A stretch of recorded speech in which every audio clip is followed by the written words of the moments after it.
Hello! ఈరోజైతే మనం పెళ్ళిళ్ళ స్టైల్ దోసకాయ పల్లీల చట్నీ ఎలా ప్రిపేర్ చేసుకోవాలో చూద్దాం రండి. ముందుగా కడాయిలో కొంచెం ఆయిల్ వేసుకొని పల్లీలు అలాగే ధనియాలు కొంచెం వేసుకొని వేయించుకొని పక్కన పెట్టుకోవాలి.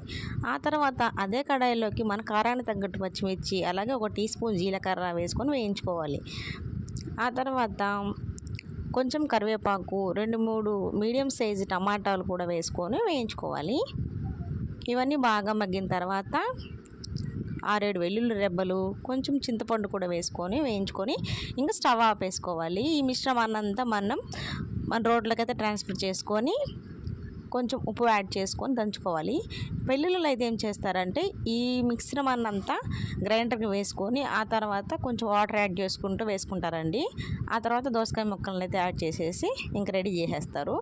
మనమైతే ఇప్పుడు రోట్లో దంచుకుంటున్నాం కాబట్టి కొంచెం కచ్చాపచ్చగా దంచుకొని రెడీ చేసుకుందాం. పోపు అనేది ఆప్షనల్ అండి, వేసుకుంటే వేసుకోవచ్చు లేకుంటే లేదు. ఇంకెంతేనండి, మనకి ఎంతో రుచికరమైన దోసకాయ పచ్చడి రెడీ అయిపోయింది. మీకు కనుక వీడియో నచ్చితే సబ్స్క్రైబ్.